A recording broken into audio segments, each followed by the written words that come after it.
Friends, তোমালোকে যে আবেদন কৰিছিলা কম্পাৰ্টমেণ্টেল ৰিজাল্ট দিয়াৰ পিছত দৰ্পণ পৰ্টেলত এডমিশ্যনৰ কাৰণে আবেদন কৰিছিলা, তাৰ ৰিজাল্ট বা মেৰিট লিষ্টটো কেতিয়া লাভ কৰিব? যদি তোমালোকে এডমিশ্যন অফাৰ লাভ কৰা নাই তেতিয়াহ'লে কি কৰিব লাগিব?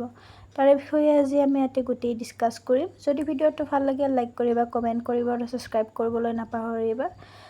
তোমালোকৰো এডমিশ্যন অফাৰ অহা নাই কলেজৰ পৰা য'ত তোমালোকে আবেদন কৰিছিলা, তেতিয়াহ'লে তোমালোকে কি কৰিবা? তাতে য'ত আবেদন কৰিছিলা, এপ্লাই কৰিছিলা, যোনটো কলেজত এপ্লাই কৰিছিলা, তাতে তোমালোকে ফিজিকেলি যাই সুধি চাবা যে তাতে ছিট আছে নে নাই। যদি নাই তোমালোকে য'ত আৰু বেলেগত এপ্লাই কৰিছিলা তাতেও যাই সুধি চাবা। এনেকুৱা সুধি চালেহে তোমালোকে লাভ কৰিবলৈ পাৰিবা এডমিশ্যনটো।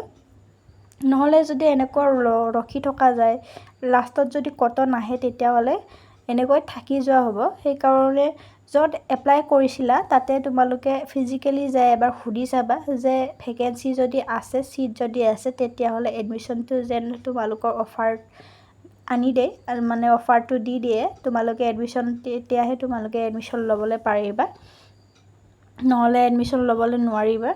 সেইকাৰণে যদি এপ্লাই কৰিছিলা, যোনটো কলেজত এপ্লাই কৰিছিলা তাতে যাই তোমালোকে এবাৰ সুধি চাবা। সুধি চালেহে তোমালোকে এডমিশ্যন লাভ কৰিবলৈ পাৰিবা।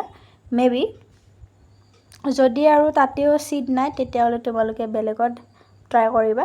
এনেকৈ ট্ৰাই কৰি থাকিবা, মানে এইটো কলেজত পোৱা নাই যদি বেলেগ য'ত এপ্লাই কৰিছিলা তাতে তোমালোকে যাবা, যাই কিনে তাতে সুধি চাবা।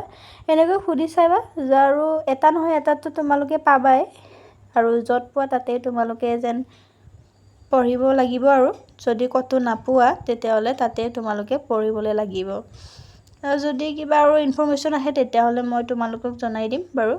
এইখিনিয়ে, ধন্যবাদ।